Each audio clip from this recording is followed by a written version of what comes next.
Could the stalled Iran nuclear talks soon be back on track? Hello, I'm Arnold Naidoo, and this is The Heat.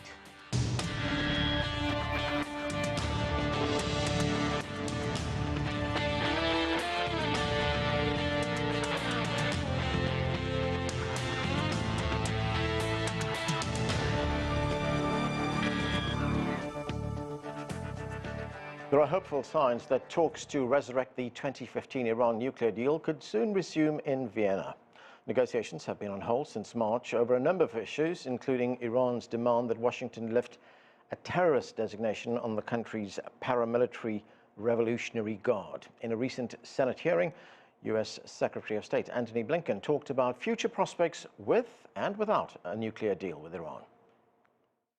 We've now tested two propositions. One was the nuclear agreement that was originally reached and that significantly set back Iranian capabilities to pursue a nuclear weapon, particularly the fissile material for such a weapon. And that agreement was working by all objective accounts. We've tested the other proposition, which was pulling out of the agreement, trying to exert more pressure, and we've also seen the result. And the result has been that nuclear program, which had pushed back the breakout time to a year in terms of being able to produce fissile material for a weapon, that's now down to a matter of weeks. There is much to talk about. Let's get to our panel. Barbara Slavin heads the Atlantic Council's Future of Iran initiative. Einar Tangen is a political and economic affairs commentator. Also with us is Samuel Ramani. He's an associate fellow at the Royal United Services Institute. And Akbar Dareini is a researcher and writer with the Center for Strategic Studies in Tehran in Iran. Thank you, everyone, for being with us. Akbar Dareini, let me start with you. There is some optimism that these talks could soon get back on track. And the source of that optimism is the fact that the EU Special Envoy, Enrique Moro, has visited Tehran. He's had talks there with the Iranian government officials and says that there could be reason for these talks to get back on track. What is your view, and what do you see as the main stumbling blocks right now? The talks aimed at reviving the JCPOA or the Iran nuclear deal have been stalled mainly because of US refusal to commit to removing the IRGC or the Iranian Guard from the designated US list of foreign terrorist organizations. The Biden administration is holding the talks hostage because of its own political considerations. There are hopes to revive the nuclear deal if the Biden administration has the courage to pay the political costs. But it appears that right now the choice for the Biden administration, the best choice is to hold the talks, stalled until the November midterm elections in the United States. And it appears that the Biden administration is not willing to pay the political costs because it will face condemnations from the Republicans, and it is worried about the outcome of the midterm elections. There is a simple way of reviving the JCPOA, and that is for the United States to get back to the JCPOA and lift the sanctions, full commitment to the nuclear deal, and for Iran to return to full compliance with the JCPOA. That has not happened so far, and this talks are stalled mainly because the Americans want new concessions from Iran. In addition to returning to the JCPOA, they want Iran to discuss some non-nuclear issues, right. Security issues such as Iran's missile program or Iran's regional influence, and that is not going to happen. The Americans are now convinced that if they insist on such security concessions, right, the talks are going to collapse. So, and at the same time, they don't want to they don't want to see the talks collapsing. Barbara Slavin, what do you make of Akbar Dareini's point that the negotiations are being held hostage to domestic United States politics to some extent? Well, I suppose that's true, but we can flip that around. Iran is demanding that this designation be lifted. That is a non-nuclear matter. The United States says it's willing to consider that, but Iran has to make a step toward the United States, a concession on perhaps promising that the IRGC will not target Americans in the Middle East, will not seek to revenge the killing of Qasem Soleimani in 2020, and Iran is unwilling to do that. So I think it's domestic politics on both sides that has led to this situation. I think Iran, also the current government of Ibrahim Raisi, wants to show that it can somehow get more out of this than its predecessor, the Rouhani government, got. So it's very unfortunate that we see this stalemate. But Iran also could agree to talk about this issue later. The U.S. has said it's willing to do that, and Iran is not willing to do that. So, you know, it's one of these situations where both sides are pointing the finger at the other, and neither one is showing the requisite political will to get this done. Right, Barbara, I'm going to get back to that statement that we just played by the Secretary of State, Antony Blinken. He basically distilled this down to two options that he talked about, and those two options are leave the original agreement in place or pull out, and that could mean that Iran would continue to enrich uranium. Here is the Iranian view on that. Let's listen. If the United States makes up its mind today and returns what it has stolen from the pockets of the Iranian nation, we are not asking for more, we just want what it has taken from us. It must admit and respect the rights of the Iranians it has violated. If it does so, we can go to Vienna tomorrow and sign the deal. So, Barbara, the United States State Department says it's up to Iran to conclude a deal very quickly, but it seems that there's a lot more differences than just lifting the designation on a military arm of the Iranian army. Yeah, I think, frankly, this is a pretext, and that there are perhaps growing doubts on both sides about the value of restoring this agreement.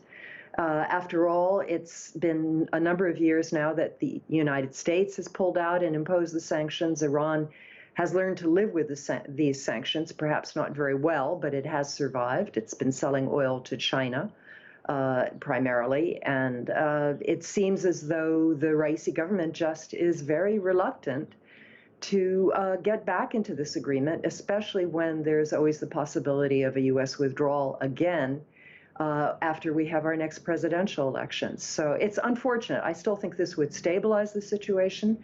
I think it's a necessary prerequisite for de-escalation of other conflicts in the region. But again, there seems to be a lack of political will on both sides. Samuel Ramani, great to have you with us on the show. Iran continues to enrich uranium to 60% purity, and both Israel and the United States have said that Iran is just weeks away from producing enough fissile material to make a bomb. So is there some kind of a renewed urgency to get to a deal? What do you make of this? Well, first of all, it's important to keep in mind that even though Benny Gantz did exactly make that statement, saying that they were weeks away from a nuclear bomb, Iran has been weeks away from a nuclear bomb before for many, many years. And this is a very standard rhetoric from the American and the Israeli sides whenever there's some kind of an impasse in the nuclear negotiations. So we have to take that urgency question with a little bit of a grain of salt. But certainly on the Israeli side, they are certainly taking preparations for more aggressive actions from Iran. We're seeing, for example, the Chariot of Fire drills that were postponed because of the Gaza war in May of 2021 sort of revive themselves in a different way. There's simulations coming from the Israeli side about targeting Hezbollah fighters and seeing how that could be achieved. There's going to be a major exercise coming, I think, from the 29th of May to the 2nd of June. So the Israelis are certainly reacting with a lot of alarm. And the Americans, too, are trying to put a bit of urgency on this to get the Republican critics, like in the Senate, to acknowledge the reality of this situation, because the Republicans are focusing on issues like the IRGC designation or the alleged $2 billion that the State Department is spending to protect Iranian former U.S. officials like Mike Pompeo from being targeted by Iran, and neglecting the broader issues of nuclear security. And the Americans want to put this into their broader perspective. Einar Tangen, how does China view these current proposals? Of course, China has good relations with Iran. And can Beijing, which can talk to Iran, push the two sides to some kind of agreement? Well, Beijing obviously is interested in having a very settled situation, especially as a vis-a-vis Iran. Trade relations are good. Last March, they signed a 25-year strategic cooperation agreement, et cetera. But I think the elephant in the room is, and the card that Iran is playing at this point, is this kind of look east idea. It has been signaling quite clearly that its oil markets are in the east, that it could start leaning that way if the West does not give in to what they perceive to be their rights.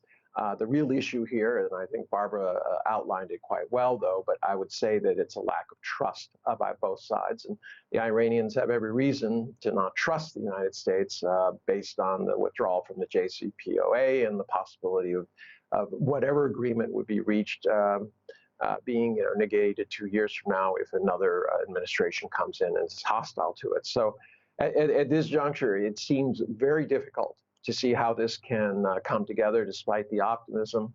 Remember, this only got a new life because of the situation with oil in the because of Russia and the Ukrainian situation. Right. There's this, Iran is sitting on tremendous amounts of gas, and the question is, where is that going to go? Right. Einar, I take your point about Iran looking east, but Iran also wants sanctions to be lifted, and the only way that could meaningfully be done is for the United States to lift sanctions. So Iran could sell its oil to the east, but it has to deal with the United States to get those sanctions removed. Yeah, in terms of sanctions, that's fine, but do you trust them? And as I said, this is the major deficit that we're talking about here. The Iranians could go for a deal, and then, as I said, due to domestic concerns on both sides, you could see kind of going away from it. If there's an attack in retribution for the Slavin killing, that would throw things off kilter. The IEA, International Atomic Energy Inspection Group, they're concerned about trace elements of radioactive material in places that they thought it shouldn't be. I mean, there's just no way of restarting this. So lifting the sanctions is, yes, the U.S. should do that because it's the ones who walked away.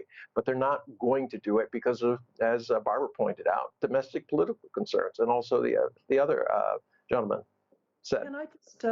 Can I just point out that Iran is selling a great deal of oil anyway, and the United States is not trying to block this because the world needs more oil now because of the Ukraine crisis. So this is another factor and another reason why we don't see the sense of urgency that I think we normally would see. Ali Akbar Dareini, I mean, we've heard in this conversation some of our guests talk about the fact that there's a lack of trust on both sides. I mean, if one could measure it, how much does Iran want this deal? I mean, is it eager for this deal to happen as soon as possible? The Raisi administration does want the deal to be revived, but its top priority is to neutralize the sanctions. And lifting the sanctions come next. It's the second priority because it has no trust in the United States. Iran remained committed to its obligations under the JCPOA, and it was the United States that pulled out of the deal unilaterally in the first place. And now it sees that the Biden administration is weaker than the Obama administration, and the Biden administration does not enjoy the same support the Obama administration enjoyed in the past. And there are new obstacles at the same time. The United States, under the Trump administration, imposed a long list of sanctions against Iran. They relabeled the same sanctions under the name of terrorism, human rights, and other pretexts to make it more difficult for the Biden administration to lift them. Right. Without removing the IRGC from the list, Iran will not adequately benefit from a revival of the nuclear agreement. Okay. Because the bulk of sanctions will remain in place on various grounds, such as allegations that the IRGC is linked to Iran's economy. that will make the revival of the JCPOA almost entirely useless for Iran, because Iran still will be subject to a long list of sanctions. So without removing those sanctions, Iran is not going to benefit from the JCPOA, and then Iran will be reluctant to return to full compliance with the agreement, unless sanctions are lifted in the first place. Yeah, let me go to Barbara for her response to that. And Barbara, one other thing is, when the initial agreement, the initial nuclear agreement was signed, the JCPOA, did Iran derive any benefits from that deal being signed? Because Iran has said more than once that actually the United States shifted the goalposts a few times after that deal was signed, so it derived no benefits. Well, that's not true. Iran's economy immediately went from recession to, I think, about 6% growth. Iran was able to repatriate frozen assets abroad. It may not have gotten all the foreign investment it had hoped for, but that, I think, has more to do with other problems in the Iranian economy. But no, they definitely benefited. The currency strengthened. And that sort of situation could accrue again. This designation of the IRGC, I mean, no American company, no European company is going to do business with a company that's controlled by the IRGC. And that has, frankly, nothing to do with whether this foreign terrorist organization designation is lifted or not. The IRGC is sanctioned under other authorities, primarily under Treasury Department authorities. This is a red herring. This is a pretext, and Iran knows it. They still would benefit, but there's a calculation being made that it's politically too costly for the Raisi government to go back into this agreement and to look weak and to look foolish if the United States were to pull out again. And so they've decided to put forward this demand about the IRGC. Similarly, on the U.S. side, I mean, Americans well know that this designation is more symbolic than substantive. But politically, it's sensitive to lift it. You mentioned or one of your guests mentioned the midterm elections. I think Akbar mentioned the midterm elections coming up.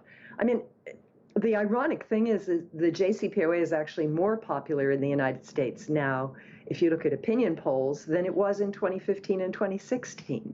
So the Biden administration could do this if it really wanted to, but I don't see that. When you say more popular in the United States, do you mean the fact that it no longer exists? No, because people now, finally recognize the value of this agreement now that we don't have it operating fully. It's the people realize that it did actually roll back the Iranian nuclear program in a verifiable manner, which is certainly not the situation that we have now. Anyway, I think that it's a great shame that domestic politics has intervened in this way. Samuel Ramani, I mean, we're hearing about the vast differences that these two countries have in coming to some kind of a deal. And we know that the United States unilaterally pulled out of the deal. It violated the deal that it had signed.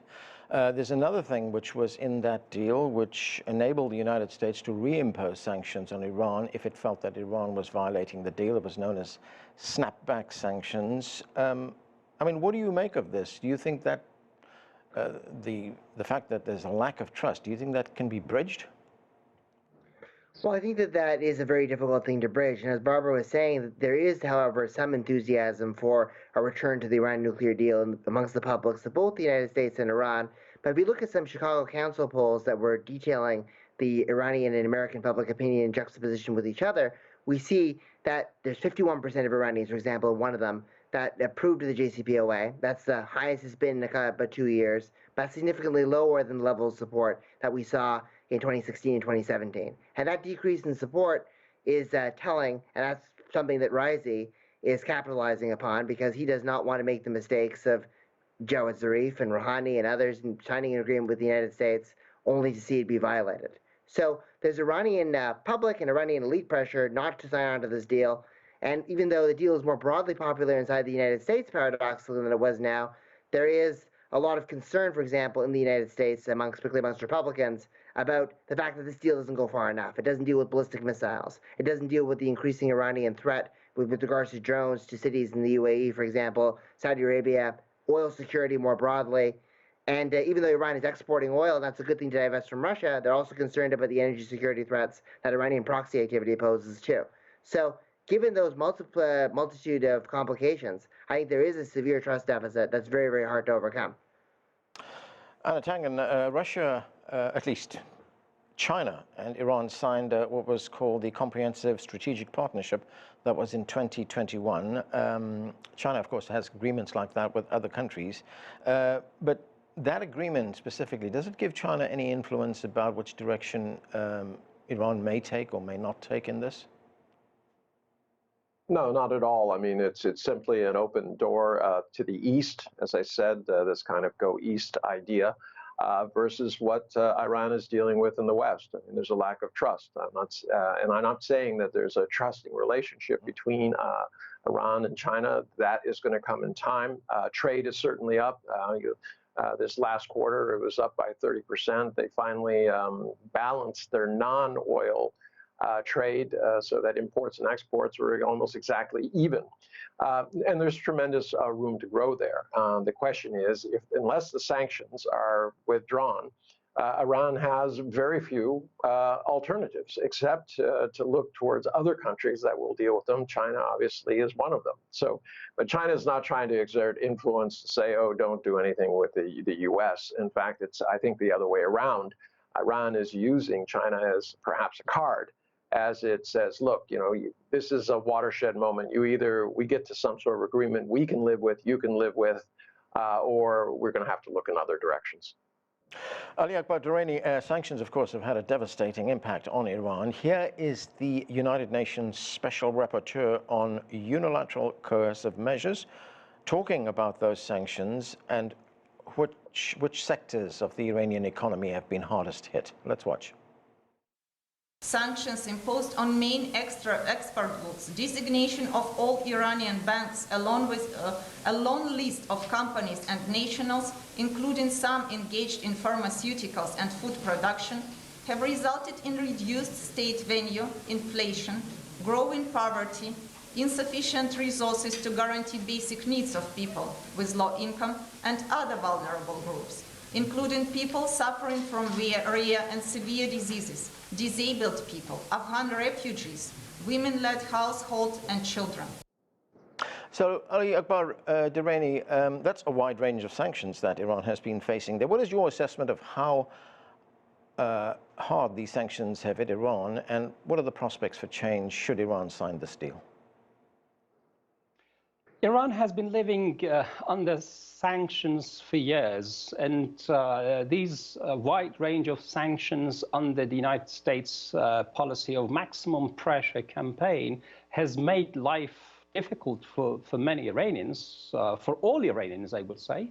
And Iran's economy has been under tremendous pressure simply because of these sanctions. The Americans have been torturing Iran and its 85 million population for years for reasons that have to do with their political considerations and their foreign policy objectives.